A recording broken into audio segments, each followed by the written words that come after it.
नमस्ते। बात करेंगे 20th चैप्टर दैट इज़ 20वें अध्याय के। तो 20वां अध्याय अथा तो नस्य विधिम अध्यायम व्याख्यास्यामः इति स्माहु रात्रे यादेव महर्षयः। तो अब इसके आगे नस्य विधि अध्याय का व्याख्यान करेंगे जैसा कि आत्रेय आदि महर्षियों ने कहा था।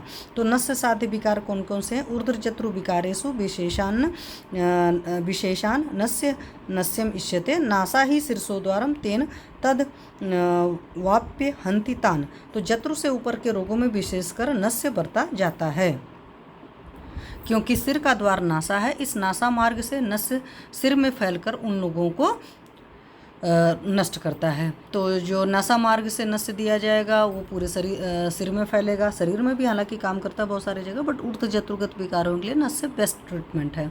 और सबसे बड़ी बात है लोकल ट्रीटमेंट है तो बहुत अच्छा काम करता है, मतलब लोकल बहुत बढ़िया तरीके से हो जाता है, रिजल्ट आ जाता है। फिर नस्य के भेद, नस्य के 2 भेद हैं, विरेचनम बृंगणम च समनम च त्रिधात्रत। तो यहाँ पर 3 तरह के हैं। वैसे तो नॉर्मली कई बार कुछ लोगों ने शोधन और समन ने 2 तरह के नस्य के भेद किए, बट अष्टांग हृदयकार ने 3 तरह के भेद किया। तो उन्होंने कहा विरेचन नस्य है, बृंगण नस्य है और शमन भेद से 3 प्रकार को। तो कुछ का रेचन करेगा, कुछ अंदर जाकर बृंगण देगा और कुछ रोगों को शमन करेगा। तो शिरशूल आदि में विरेचन नस्य देना चाहिए।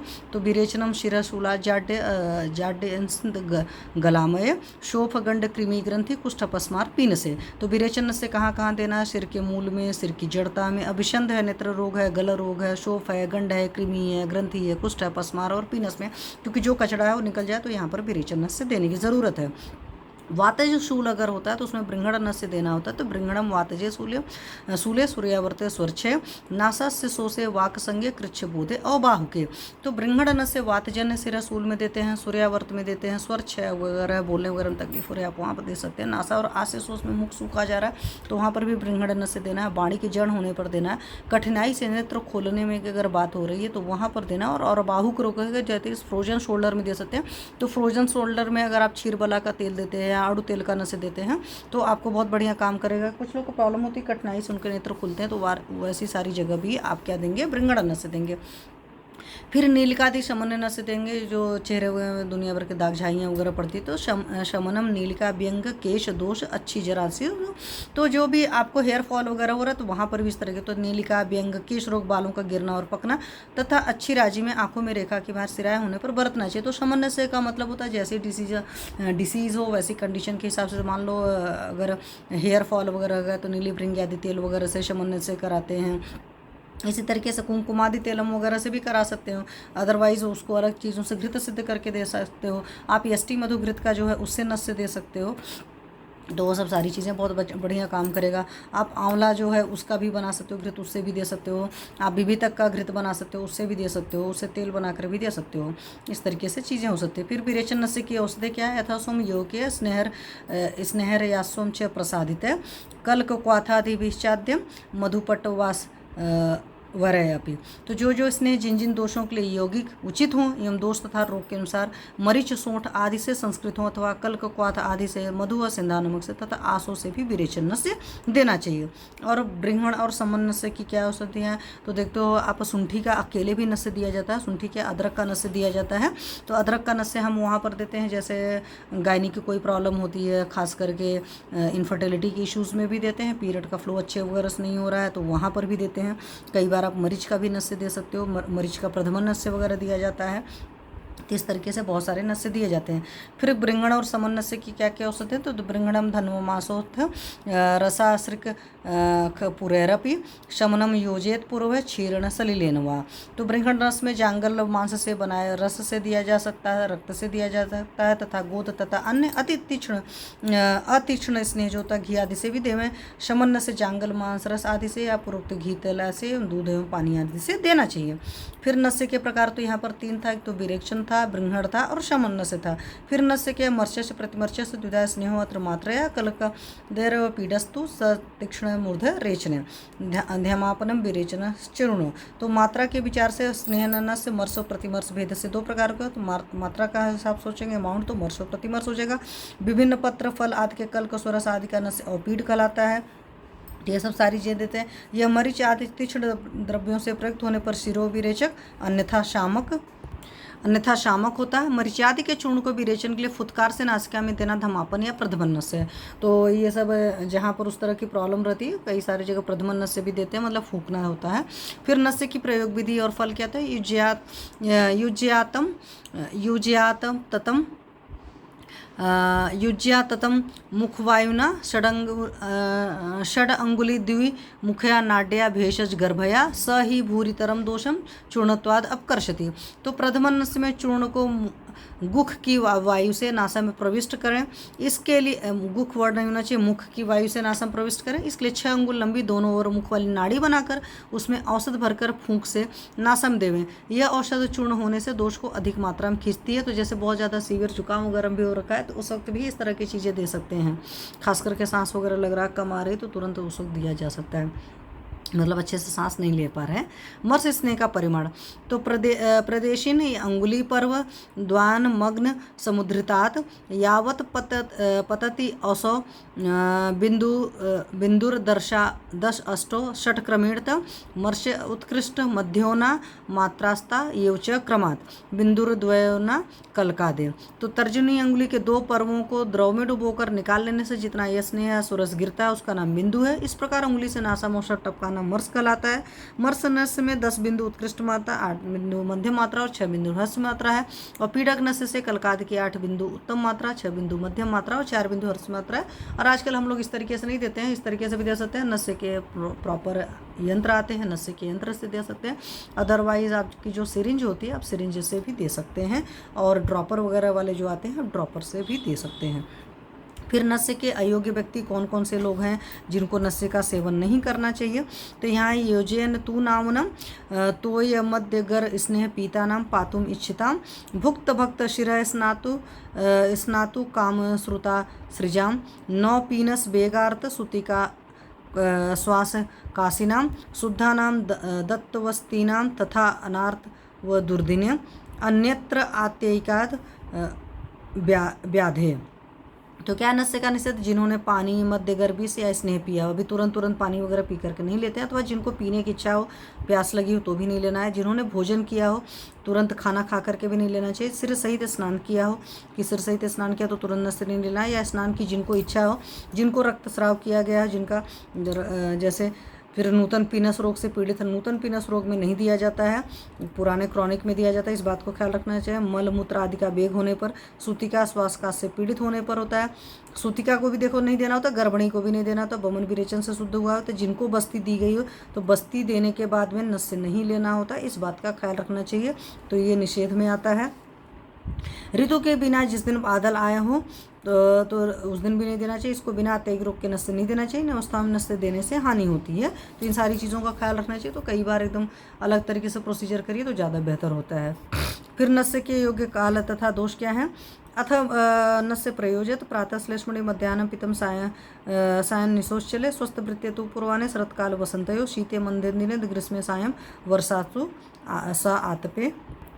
तो आगे क्या है? वाताभिभूते शिरसि हिदमा या अम अपतान के मन्या स्तंभे स्वरप्रन से सायं प्रातः दिने दिने एकाहन अंतर अन्यत्र। तो कफ में प्रातः, कफ अगर बढ़ा है तो प्रातः देना होगा, पित्त में मध्याह्न तथा वायु में सायं और रात्रि में नस्य देवें।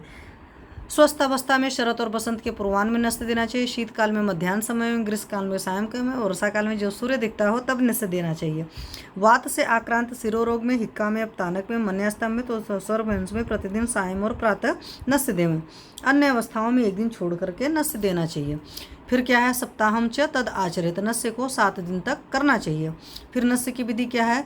स्निग्ध शून्य उत्तमांगस्य प्राकृत अवश्य कंपे च निवात शयनस्थस्य चतुर्ध्वे स्वेदयेत पुनः अथ उत्तान ऋजुर्देहस्य पाणिपादे प्रसारिते किंचिद उन्नत पादस्य किंचिन मूर्धनि नामिते नासापुटं पिधायकं पर्यायेण निषेचयेत उष्ण अम्बु तप्तं भैषज्यं प्रणाड्या पिचुना अथवा दत्ते पाद तलस्कंध हस्तकर्णादि मर्दयेत शनैरुच्छिद्य निष्ठीवेत पार्श्वयोर उभयोस्ततः आभेषज क्षयाद एवं द्विस्त्रिवार नस्यम आचरित। तो विधि क्या है, सिर का स्नेहन और स्वेदन करके, तो यहाँ पर है बढ़िया से स्नेहन और स्वेदन कर देना चाहिए। मल त्याग, दंत धावन आदि आवश्यक कार्य पहले निपटा कर वायु रहित स्थान में रोगी को चारपाई पर बिठाकर जत्रु से ऊपर पुनः स्वेद देवें।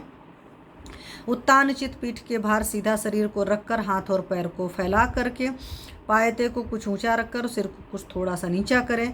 फिर गर्म पानी में रखने से या उसके वाष्प से औसत को गर्म करके औसत को नलिका या पीछू से एक नासापुट को बंद करके अदल बदल कर नासा छिद्र में निचोड़े या डालें। नस देकर पैर के तलवे, स्कंध, हाथ, कान आदि का मर्दन करें। फिर धीमे से नासा द्वारा श्वास को ऊपर खींचकर दोनों पार्श्वों में लेटता हुआ श्वास खींचे और आए हुए कफ या स्राव को थूक दे। इस प्रकार संपूर्ण औसत निकलने तक करें तथा 2 या 3 बार नस्य लें। तो इस तरीके से नस्य को लेने को दिया जाता है। तो यहाँ पर सिर का स्नेहन और स्वेदन करना है अच्छी तरीके से, पूरे होल शरीर का नहीं है, और जत्रु से ऊपर जो है वहाँ पर थोड़ा सा स्वेदन करके देना है। फिर नस्य से मूर्छा आने तक क्या क्या कर्तव्य होते हैं। मूर्छायाम शीततोयेन सिंचेत परिहरण सिरः। तो मूर्छा होने पर सिर को छोड़कर शीत जल से परिषेक करें। विरेचन नस्य के पश्चात कर्तव्य क्या है, स्नेहम विरेचनस्य अंत्य दद्याद दोषाद्य अपेक्षा। तो विरेचन नस्य के पीछे दोषादि की अपेक्षा से स्नेह देना चाहिए। फिर क्या है, स्नेह नस्य से विरेचन नस्य की तीक्ष्णता कम हो जाती है। फिर नस्यांते वाक्षतम तिष्ठेद उत्तान। नस्य लेने के उपरांत उत्तान स्थिति में 1 से 100 तक गिनने के समय तक लेटे रहें, सोए नहीं। फिर धारे तथा धूमम पित्वा कव उष्ण अंबु कवलान कंठ शुद्ध है। फिर धूम पान करके गुनगुने पानी के कवलों को कंठ शुद्धि के लिए धारण करना चाहिए। तो उसके बाद गार्गल करना है, पहले धूम पान कराकर। फिर नस्य के सम्यक युगात का क्या लक्षण होता है, सम्यक स्निग्ध सुख उच्छ्वास स्वप्न बोध अच्छ पाटवम। तो सम्यक पाक स्नेहन होने पर दुखपूर्वक उच्छ्वास, सुखपूर्वक निदाना और जागना, इंद्रियों में निर्मलता, सक्रियता आती है। रुच्छे अच्छी स्तब्धता, सोसो नासास्य मूर्ध शून्यता। तो स्नेहन नस्य के हीन योग में आंखों में जड़ता, नासा और मुख में शुष्कता और सिर में शून्यता होती है। फिर क्या है, स्निग्ध अति कंडु गुरुता प्रसेक अरुचि पीनसा। स्नेहन नस्य से अति स्निग्ध होने पर कंडु, भारीपन, मुख एवं नासा से लालसरा, अरुचि और पीनस होते हैं। तो कभी भी देखो पीनस वगैरह की तकलीफ अगर हो रही तो पक्का सी बात है अति स्निग्ध हो रहा, तो वहाँ पर हमें नस्य के टाइप को चेंज करना भी पड़ता है। फिर सुविरिक्त और दुर्विरिक्त का लक्षण, सुविरिक्त अच्छी लघुता, वक्त्र स्वर विशुद्ध है। तो भली प्रकार विरेचन नस्य होने पर आंखों में लगता है, मुख और स्वर की शुद्धि होती है। दुर्विरिक्त गदोद्रेक क्षमता अति विरिचेते।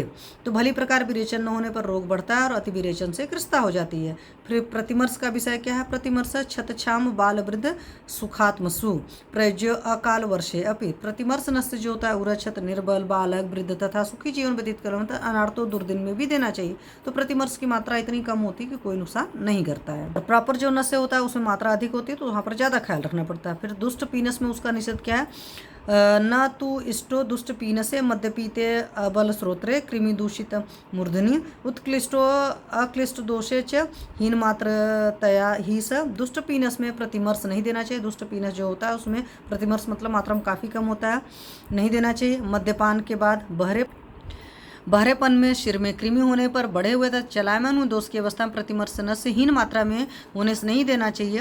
हीन मात्रा के कारण रोग बढ़ने की संभावना रहती है, तो वहाँ पर अच्छा खासा विरेचन नस्य देंगे तभी चीज़ें निकल पाएंगी।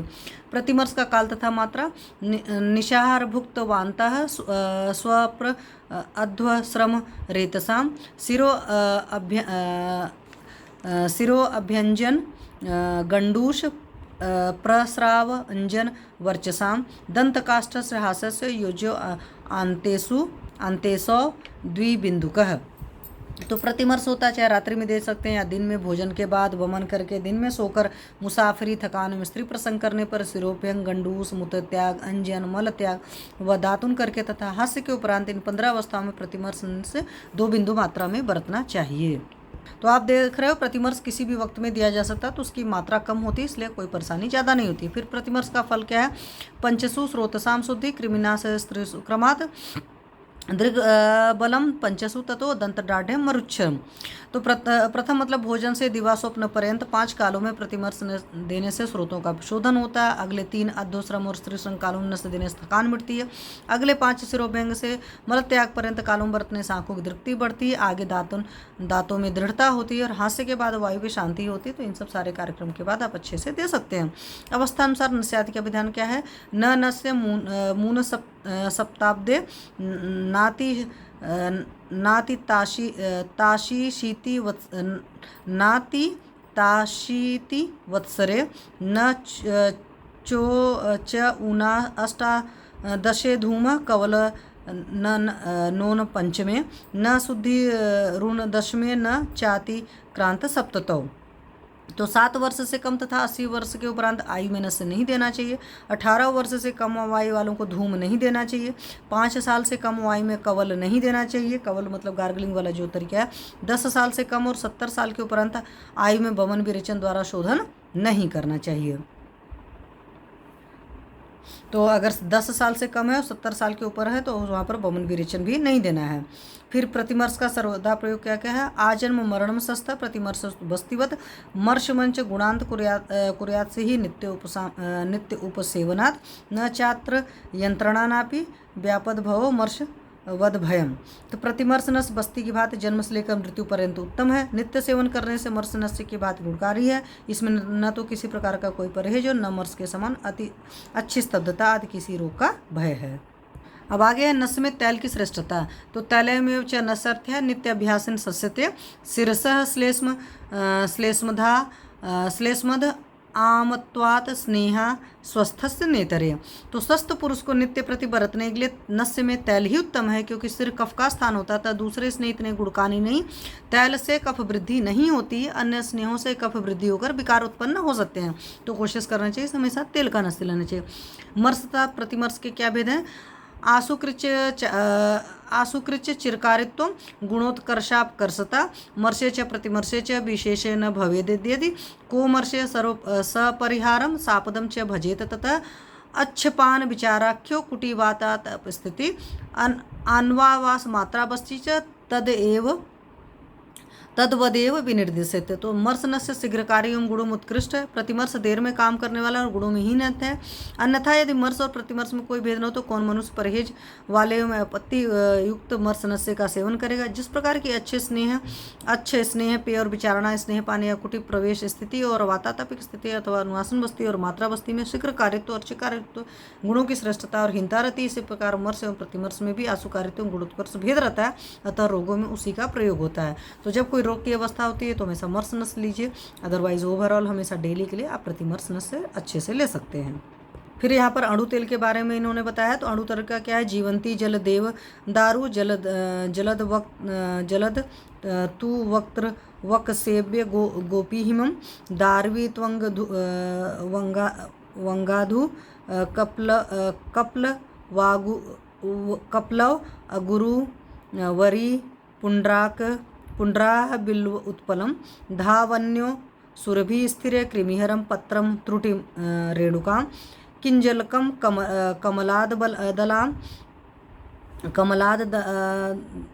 सतगुणे दिव्ये अंबसी क्वाथेत तैलाद रसम 10 गुणम परिशेष्य तेन तैलम पचेत सलिलेन 10 वारान पाके छिपे च 10 में समम आज दुग्धम नस्यम महागुणम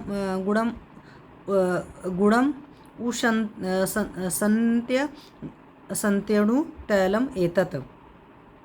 तो अणु तेल क्या है? जीवंती है, जल है मतलब वीबेर है, देवदारू है, मुस्ता है, दालचीनी है, खस है, सारिवा है, चंदन है, दारू हल्दी की छाल है, मुलठी है, फिर केवटी मोथा है, अगरू है, शतावरी है, पुंडरी काष्ठ है, बिल्व है, फिर कमल है, कटेरी है, बड़ी कटेरी है, सल्लकी या रासना है, सालपर्णी है, फिर कृष्णपर्णी, वायबिडंग, तेजपत्र, नागकेसर, हरेणु है, फिर कमल का केसर और बला है, इसका मतलब टोटल हो गया आपका 4 चौके 16 2 18। इनको परस्पर समान भाग लेकर 100 गुणे वर्षा जल में क्वाथ करें। जब तैल से 10 गुना क्वाथ शेष रह जाए तो उतार कर छानने में इस क्वाथ के 10 भाग करें। एक एक भाग के साथ तेल को पकाएं। इस प्रकार 9 बार तेल पकाकर 10वीं बार तेल के बराबर बकरी का दूध मिलाकर पकाएं, फिर पाक कर पाएं। इस प्रकार अणु तेल का नस्य अतिशय गुणकारी कहा जाता है। तो 22-23 औषधियाँ इसमें पड़ी हैं। फिर क्या है, नस्य के गुण हैं घनोन्नत प्रसन्नत्व प्रसन्न त्वक स्कंध ग्रीव आस्य वक्षसः दृढ़ेन्द्रियस्य त्वपलिता भवेयुर्नस्यशीलिनः इति श्री वैद्यपति सिंहगुप्त सूनु श्रीमद्भागवत विरचितायाम अष्टांगहृदय संहितायां सूत्रस्थाने नस्य विधि नाम 20वां अध्याय। तो नस्य सेवन का फल क्या होता है? नस्य सेवन करने वाली की त्वचा मोटी और निर्मल होती है, कंधे ग्रीवा मुख और छाती दृढ़ भरे हुए निर्मल रहते हैं, इंद्रियां मजबूत तथा बाल काले रहते हैं। इस प्रकार विद्युतनी टीका में नस्य विधि नामक 20वां अध्याय समाप्त हुआ। Thank you.